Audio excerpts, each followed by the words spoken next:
Hello students, welcome back to 10 minutes 10 tricks episode number 5।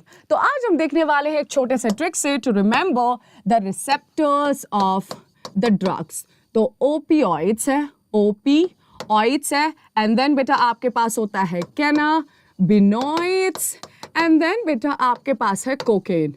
तो अब भूलते हो आप किसके पास था ब्रेन पे रिसेप्टर्स, किसके पास था सीएनएस, किसके पास था जीआई का रिसेप्टर्स। तो अब ध्यान से सुनिए, कैनाबिनॉइड्स में बी आता है तो हम इसको ब्रेन से कनेक्ट कर सकते हैं। तो ब्रेन के पास है रिसेप्टर फॉर कैनाबिनॉइड्स। अब बेटा तो यहाँ पे आप दोनों जगह पे सीएनएस लिख दीजिए, लेकिन बेटा आपको पता है जीआई ट्रैक प्रेजेंट है आपके ओपियोइड्स के रिसेप्टर्स के लिए। तो अब ध्यान से सुनना है आपको कि जीआई ट्रैक को कैसे याद रखना है। तो बेटा आपको अगर जीआई ट्रैक है तो आपको पता होना चाहिए, ये तो आपके एलिमेंट्री कैनाल में आता है, और वो कहाँ पे होगा जब आप कोई चीज पियोगे। तो ओपियोइड्स में क्या है, पियो। तो जब आप पियोगे तो आपके जीआई ट्रैक में आता है। क्लियर? ओके, सो ओपियोइड से जीआई ट्रैक, कैनाबिनॉइड से ब्रेन, एंड कोकेन से सीएनएस। अब बेटा आपको याद रखना है स्पोर्ट्स पर्सन कैनाबिनॉइड्स का यूज करते हैं as a drug abuse. Clear? Okay, तो ये ट्रिक हमारी यहाँ पे खत्म हुई। अब दूसरी बेटा जो आपके पास एक ट्रिक आती है वो आती है बहुत ही इंटरेस्टिंग पेरिफेरल नर्वस सिस्टम में। तो बेटा आपको पता है पेरिफेरल नर्वस सिस्टम में दो तरह की क्या होती हैं, नर्व्स होती है। एक होती है एफरेंट, एक होती है इफरेंट। अब बेटा इफरेंट क्या करती है, सीएनएस से एग्जिट करती है और अफरेंट सीएनएस के पास जाती है, मैसेज लेके सीएनएस के पास जाएगी। तो ये आपको कैसे याद रखना है, तो अब याद रखो बीच में यहां पे रख दो सीएनएस। तो जो नर्व आ रही है that is called as afferent. अब जो सीएनएस से एग्जिट हो रही है, E for exit, that is called as efferent. तो सीएनएस की तरफ आ रही है तो दैट इज अफरेंट। क्लियर? जो सीएनएस से जा रही है, एग्जिट हो रही है, इफरेंट। अब बेटा ये तो आपको क्लियर हो जाता है, लेकिन आप भूल जाते हो कि सेंसरी किसे कहते हैं, मोटार किसे कहते हैं। तो याद रखना है एफरेंट को सेंसरी कहते हैं, इफरेंट को मोटार कहते हैं। मैम इतना तो कोई भी टीचर बता देगा, आप यहाँ पे ट्रिक बताने आए हो तो बताओ जल्दी से। ट्रिक है same sensory afferent, motor efferent. Clear? I hope ये भी क्लियर हुआ। अब हम बात करते हैं आपके स्पोर्ट्स पे। बेटा अगर आप देखें फंजाई से आपको क्वेश्चन पूछा जाता है दो तरीके से। पहला तो क्वेश्चन पूछा जाता है आपसे कि कौन है एक्सोजेनस और कौन है एंडोजेनस स्पोर्स। तो यहां पे रखना है आपको याद सिंपल तरीके से। तो आप लिख दीजिए यहां पे स्पोर दो प्रकार के होते हैं, हम फंजाई के स्पोर्स की बात कर रहे हैं, राइट बेटा? तो आपके पास है सबसे पहला एक्सोजेनस,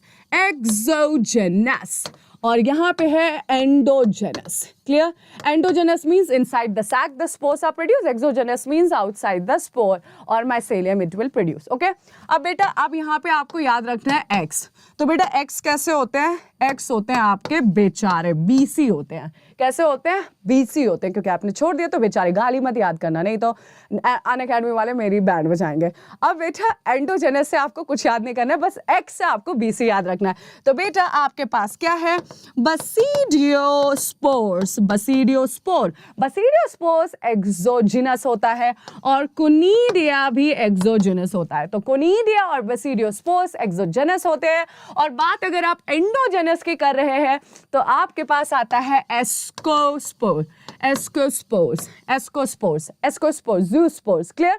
तो एंडोजेनस एस्कोस्पोर्स। अब बेटा अगर आप एक्स की बात करेंगे तो मैंने आपको बीसी बोला है, याद रखना एक्स कैसे होते हैं, बीसी होते हैं। अब बीसी मतलब बेचारे, बेसिडियोस्पोर्स एंड कोनिडिया।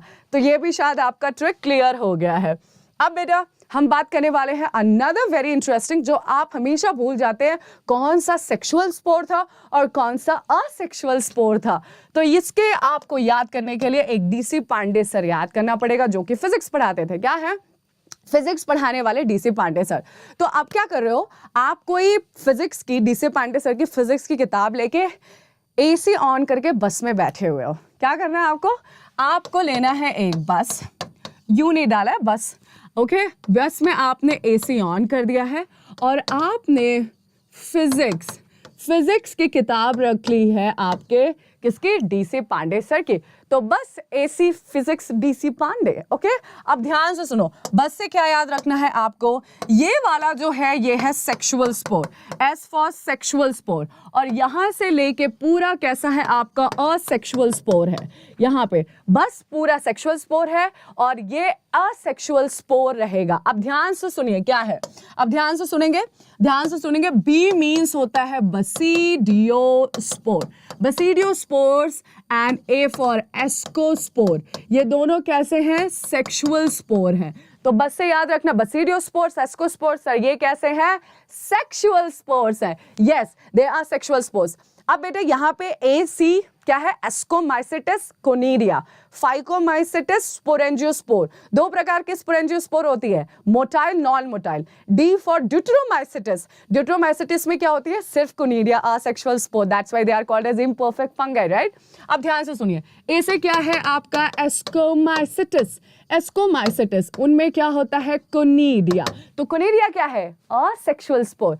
अब बेटा P मींस क्या है, फाइकोमाइसिटिस, फाइकोमाइसिटिस, फाइकोमाइसिटिस में होता है स्पोरेंजियोस्पोर। अब स्पोरेंजियोस्पोर दो प्रकार की होती है, motile and non motile, motile and non motile, clear. Okay, अब मोटाइल में क्या है आपका, zoospore, zoospore, zoospore, and non motile में अप्लानोस्पोर, अप्लानोस्पोर। तो याद रहेगा, याद रहेगा फिजिक्स से, फिजिक्स के क्या, phycomycetes, S for sporangiospore, sporangiospore दो प्रकार के होते हैं, motile, zoospores, non motile, aplanospore, clear. अब डी से तो आपको पता ही है, ये है ड्यूटेरोमाइसिटिस, ड्यूटेरोमाइसिटिस, और ये भी देगा आपका कोनीडिया। तो याद क्या करना है, बस AC फिजिक्स DC पांडे, बस में बैठ के AC ऑन करके फिजिक्स की DC पांडे की किताब आप पढ़ रहे हो, क्लियर। ओके, अब ये भी आपका क्लियर हो जाता है। और अब हम बात करने वाले हैं हमारे दूसरे ट्रिक्स की, जहाँ पे बच्चे का थोड़ा दिल धक धक करता है, क्योंकि अब इससे याद नहीं होता, आपकी दो साउंड आती है हट के, लब और डब। तो पहली साउंड क्या होती है, दूसरी साउंड क्या होगी। तो सबसे पहले एक ट्रिक लगाना है, डब, डब मीन्स दूसरा, ओके। और ये जो साउंड होती है वो हमेशा क्लोज होने के टाइम पे, ओपनिंग के बाद, ओपनिंग के पहले या बाद में नहीं। अब यहां पे याद रखना है आपको, जो साउंड होता है वो सिर्फ प्रोड्यूस होता है जब आप क्लोज कर रहे हो। किसको क्लोज करोगे, वॉल को। तो जब आपके पास है लब और डब, तो डब क्या होता है, दूसरा, सेकंड साउंड होती है, और ये दोनों किस में आएगी, क्लोजर के टाइम पे। तो बेटा पहले क्या वॉल, पहले कौन सा वॉल्व बंद होगा, आपका एट्रिया और वेंट्रिकल्स के बीच में एक वॉल्व होती है जिसे आप ट्राइकस्पिड या बाइकस्पिड वाल्व कहते हैं, बाइकस्पिड वाल्व कहते हैं। तो जब ये दोनों वाल्व क्लोज होंगी, एट्रिया और वेंट्रिकल के बीच में होती है, उसे तब आप इसे लब साउंड कहोगे। डब साउंड जब होगी जब आपके वेंट्रिकल से कहां पे जा रही है, आर्टरी में जा रही है या अयोर्टा में जा रही है। तो वेंट्रिकल से आर्टरी या अयोर्टा में जाती है, इनके बीच में एक वाल्व होता है जिसे आप कहते हैं सेमी ल्यूनर वाल्व, ओके। तो सेमी ल्यूनर वाल्व जब क्लोज होगी तो डब साउंड आएगा, तो that is the second sound. तो आपको याद क्या रखना है, डब से सेकंड, तो सेकंड से दोबारा दूसरा, ये याद रखना है। एस से आप सेमी ल्यूनर वाल्व याद रख सकते हैं। तो ये क्या, यहाँ पे ट्रिक ज्यादा तो नहीं थी, लेकिन एक कंसेप्ट समझना था। सेकंड मींस दूसरा, दूसरा से डब याद रखना है, डी से दूसरा, डी से डब, ओके। सेकंड से semi lunar, S for second, S for semi lunar. यहाँ पे वाल्व क्लोज होती हैं तभी ये दोनों साउंड आते हैं। तो आई होप ये भी आपको ट्रिक हो गया क्लियर। अब बेटा आपको कंफ्यूजन होता है, कहाँ है पल्मोनरी आर्टरी और कहाँ है आपका अयोर्टा, कहाँ है पल्मोनरी वेन और कहाँ है वेना कावा। तो आपको याद रखना है, सबसे पहले राइट पार्ट डीऑक्सीजनेटेड के लिए, ब्लड के लिए होता है, लेफ्ट पार्ट ऑक्सीजनेटेड के लिए। तो इसको याद करना है, आरडी लो, क्या ले रहे हो आप, आरडी ले रहे हो, आरडी ले रहे हो, आरडी लो, ओके। तो right part deoxygenated, left is for oxygenated. अब आप मुझे एक बात बताओ कि बेटा आपके पास अगर सेल ऑर्गन टिश्यू से अगर कोई भी चीज ब्लड वेसल लेके आएगी तो वो क्या लेगी, CO2 लेके आएगी, क्योंकि यहाँ पे क्या होगा, मेटाबॉलिक रिएक्शन होगा। तो कोई भी चीज सेल टिश्यू ऑर्गन से आ रही है तो वो डीऑक्सीजनेटेड ब्लड लेके आएगी, और ब्लू हम किससे दिखा रहे हैं, डीऑक्सीजनेटेड। तो डीऑक्सीजनेटेड ब्लड लेके आया और इसने किसको दिया, राइट एट्रिया को दिया, राइट ने राइट एट्रिया को वेंट्रिकल को दे दिया। अब वेंट्रिकल से लंग पे जाएगा। अब बेटा लंग में क्या होता है, ऑक्सीजन होता है, तो वहां पे आपके ब्लड में ऑक्सीजन आ जाएगा और ये भी ऑक्सीजनेटेड ब्लड हो जाएगा। तो रेड वाला क्या हुआ, ऑक्सीजनेटेड ब्लड हुआ। और आपको पता है ऑक्सीजनेटेड ब्लड कौन लेगा, लेफ्ट, तो लेफ्ट एट्रिया लेफ्ट वेंट्रिकल को देगी एंड दोबारा से ये टिश्यू को सप्लाई कर दिया जाएगा, क्योंकि टिश्यू आपको चाहिए क्या, ऑक्सीजन। तो अब ये सर्कल आपको याद हो गया। अब आपको बाय ट्रिक आपको याद रखना है, नीचे आप लिख दीजिए क्या, नीचे लिख दीजिए ए और ऊपर लिख दीजिए वी, ठीक है। ऊपर आपको वी लिखना है, नीचे आपको ए लिखना है। क्या लिखना है, ऊपर वी नीचे ए। ट्रिक क्या है, ट्रिक क्या है, ट्रिक क्या है, जल्दी बताओ। नीचे ए ऊपर वी। बेटा ये पल्मोनरी सर्कुलेशन है, क्योंकि लंग से यहाँ पे सर्कुलेशन हो रहा है, तो this is called as pulmonary vein और this is called as pulmonary artery, pulmonary artery। तो राइट वेंट्रिकल ओपन होगी पल्मोनरी आर्टरी, ये गंदा ब्लड लेगी और लंग को देगी, और लंग से सिर्फ पल्मोनरी वेन इकलौती वेन है जो ऑक्सीजनेटेड ब्लड लेके आएगी और लेफ्ट एट्रिया को देगी, लेफ्ट वेंट्रिकल को।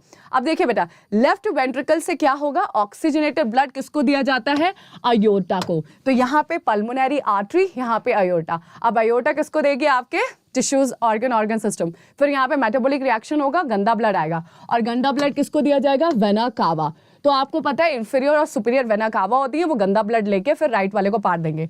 तो आपको मैंने क्या बोला, आरडी लो, तो राइट वाला डीऑक्सीजनेटेड, लेफ्ट वाला ऑक्सीजनेटेड। तो लेफ्ट कहाँ से आएगा, लंग से, तो लंग से लेफ्ट, देन टिश्यू, फिर टिश्यू से गंदा ब्लड, फिर आपके राइट एट्रिया, राइट वेंट्रिकल और पल्मोनरी सर्कुलेशन।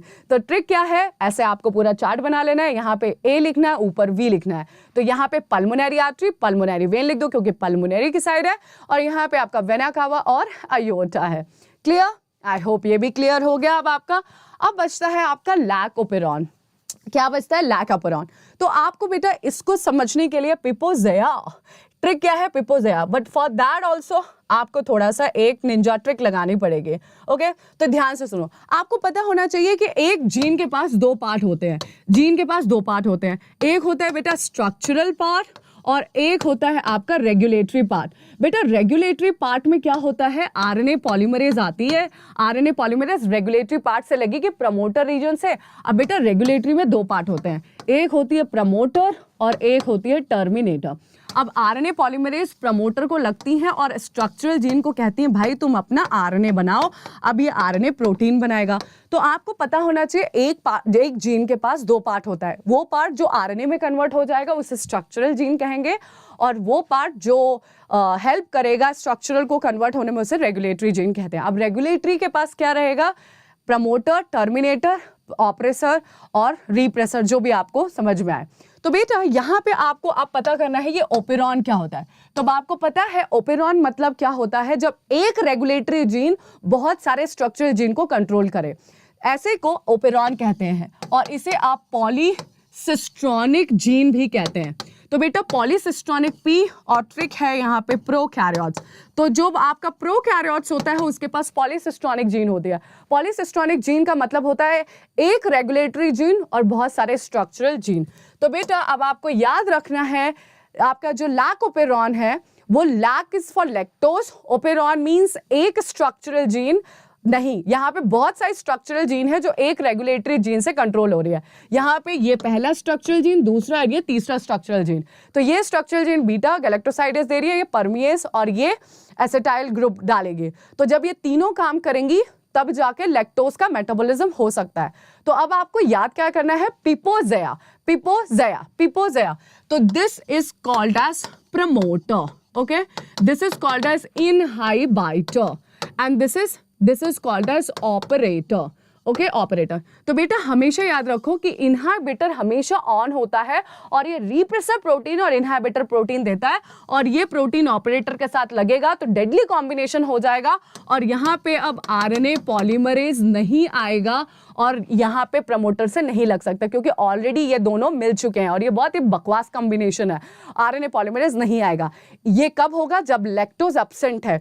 बेटा जब लैक्टोज एब्सेंट है तो इनकी जरूरत क्या है, इनको क्यों आपको एक्टिवेट करने का, क्यों इनके एमआरएनए और क्यों प्रोटीन निकालने का। जब लैक्टोज है नहीं तो इनकी बेवकूफ़ी करने का मतलब क्या हुआ, लॉस ऑफ एनर्जी, फालतू का ये जीन एक्टिवेट होंगे और अपना काम करेंगे ट्रांसक्रिप्शन ट्रांसलेशन जो एनर्जी लेता है। तो आपका बैक्टीरिया क्या कहता है, जब लैक्टोज नहीं है तो इसका कोई भी स्ट्रक्चरल जीन का ट्रांसक्रिप्शन ट्रांसलेशन नहीं करने का है। इसलिए क्या होता है, इनहाइबिटरी प्रोटीन हमेशा निकलती है और ऑपरेटर से बाइंड हो जाती है, जिसकी वजह से आरएनए पॉलीमरेज क्या हो जाता है, डर जाता है। बट बेटा अगर लैक्टोज प्रेजेंट है तो ये जीन ट्रांसक्राइब करेगी, ट्रांसलेट करेगी और अपना मटेरियल निकाल के लैक्टोज का मेटाबॉलिज्म में हेल्प करेगी।